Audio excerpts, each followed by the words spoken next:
Hey guys, Thunder E here, and in my hands I've got the Galaxy S21 versus the iPhone 12. Wanted to find out which is the best in terms of speakers and gaming, because that's what we care about right here. So let's find out.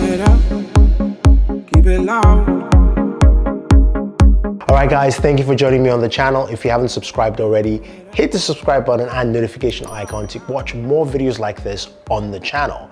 So I do have the brand new Galaxy S21 and the iPhone 12, and I figured this was a good price point because this is of course the entry level within both of the series.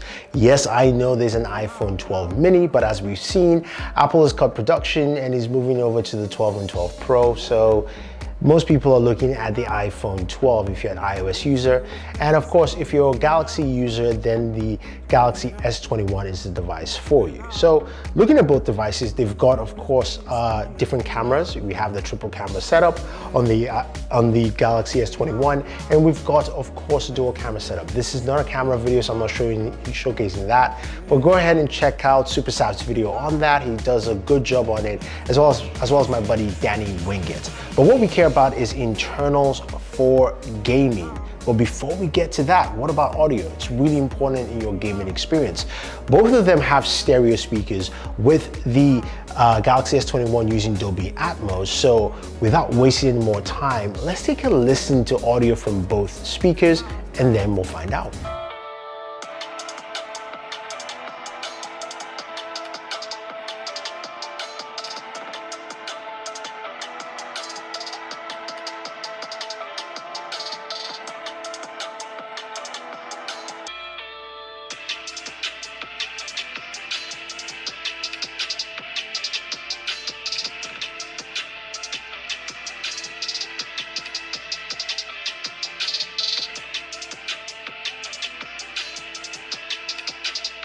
So they both sound good, with the iPhone 12 having more of a bassy sound with the speakers, while the Galaxy S21 sounds much louder and more spacious. Now, I think the S21 sounds a bit tinny, especially if you turn off Dolby Atmos, you can hear it more, so you definitely keep it on.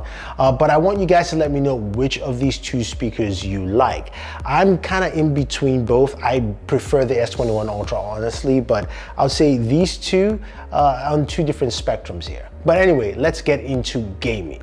Now, we do have the Snapdragon 888 on the Galaxy S21 or the Exynos version, but my version here is the Snapdragon version. And we do have the Apple A14 chipset on the iPhone 12. So with the Galaxy S21, it is a 6.2-inch display, 6.1 on the iPhone 12. Now, in terms of refresh rate, you've got an adaptive refresh rate of 120 Hertz. And of course, this is adaptive. If nothing's going on the screen, it drops down. This is using the show refresh rate feature in developer options on Android, which you can use. While here we're using Test UFO, showing us it's just 60 for the iPhone. So as gamers, we want faster refresh rates, and the Galaxy takes the edge right there.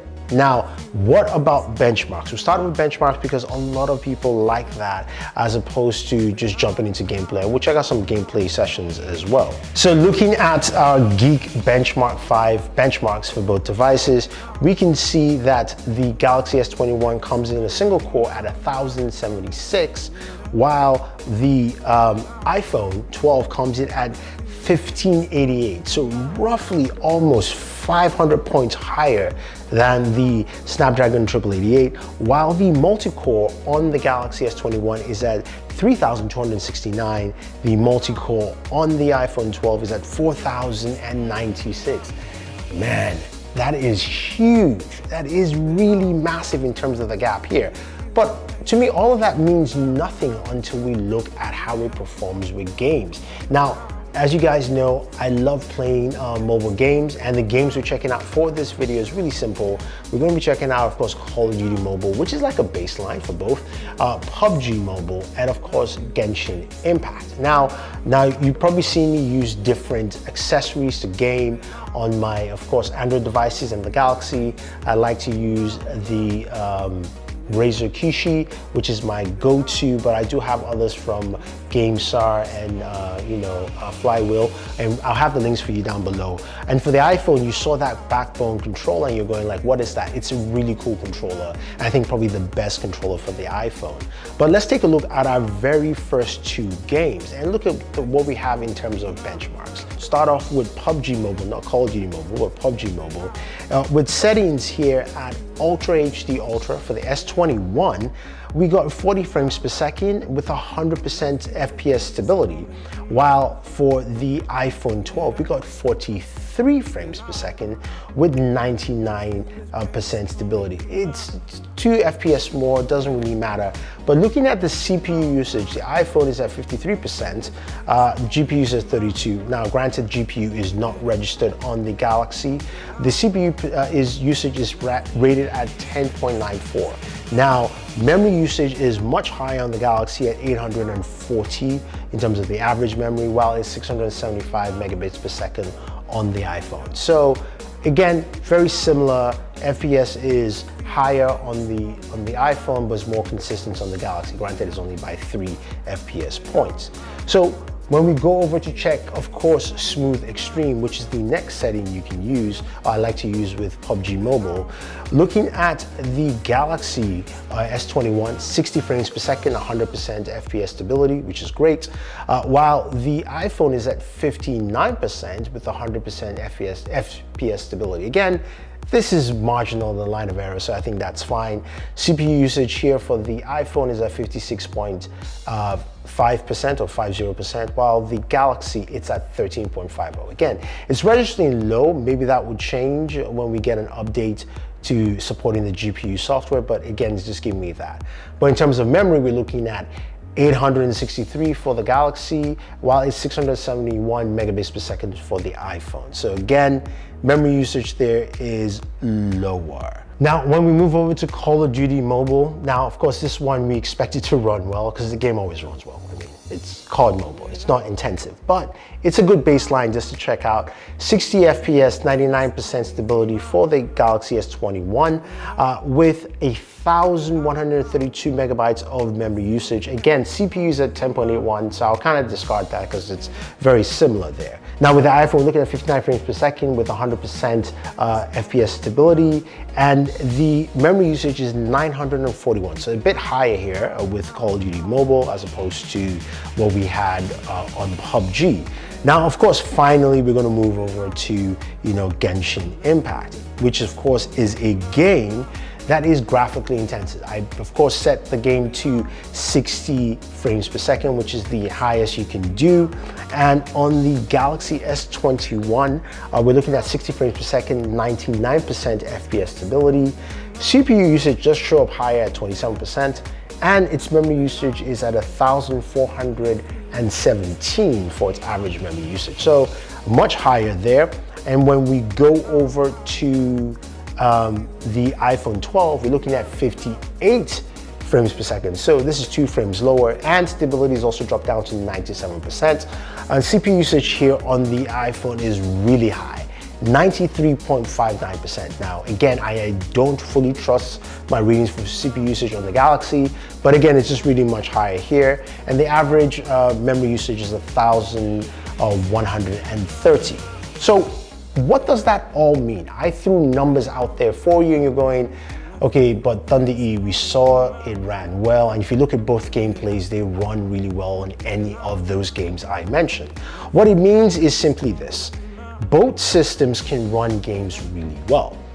Run the games you want to, and it looks like the Galaxy has caught up. We know that with the Snapdragon 865 or 865 Plus last year, we couldn't run Genshin Impact at 60 frames per second with a high enough FPS stability, and that has improved this year. So that is great to see with that.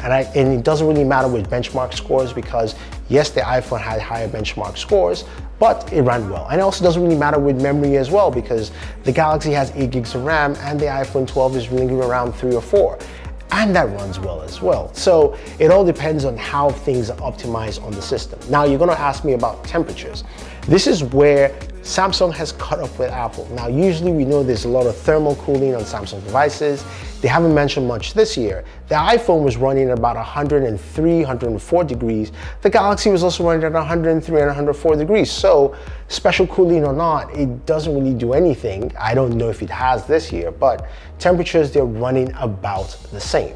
Now, when it comes to battery life, here is a little bit different. We know the Galaxy S21 has a 4,000 milliamp battery, and the iPhone has a 2,850 milliamp battery. So there is a big difference between batteries, and it shows while gaming. I can definitely attest to you that the iPhone battery drains much faster on the iPhone 12 than it does on the Galaxy S21. So if you want to game for longer periods of time, the S21 is the device for you. Also, if you're using 5G, whether it be gaming or anything else, the iPhone 12 just does not cut it. It drains really fast. And I think this is just because the 5G SoC chipset is not on the same die as, of course, the chip, as opposed to the S21 where everything is all on the same die, so it's a bit more efficient. I think overall though, if you're looking at both of them as devices for gaming, day-to-day use, you'll find that they do both work well. Now, if your worries are battery life, and temperatures, I will still lean over to the Galaxy S21 because you get longer battery life and will perform just as well with all the games you want to. So there it is, guys. Let me know your pick. Is it the Galaxy S21 or the iPhone 12? If you have any questions or any comments, leave them down below. Otherwise, don't forget to like, share, subscribe, and always enjoy your entertainment.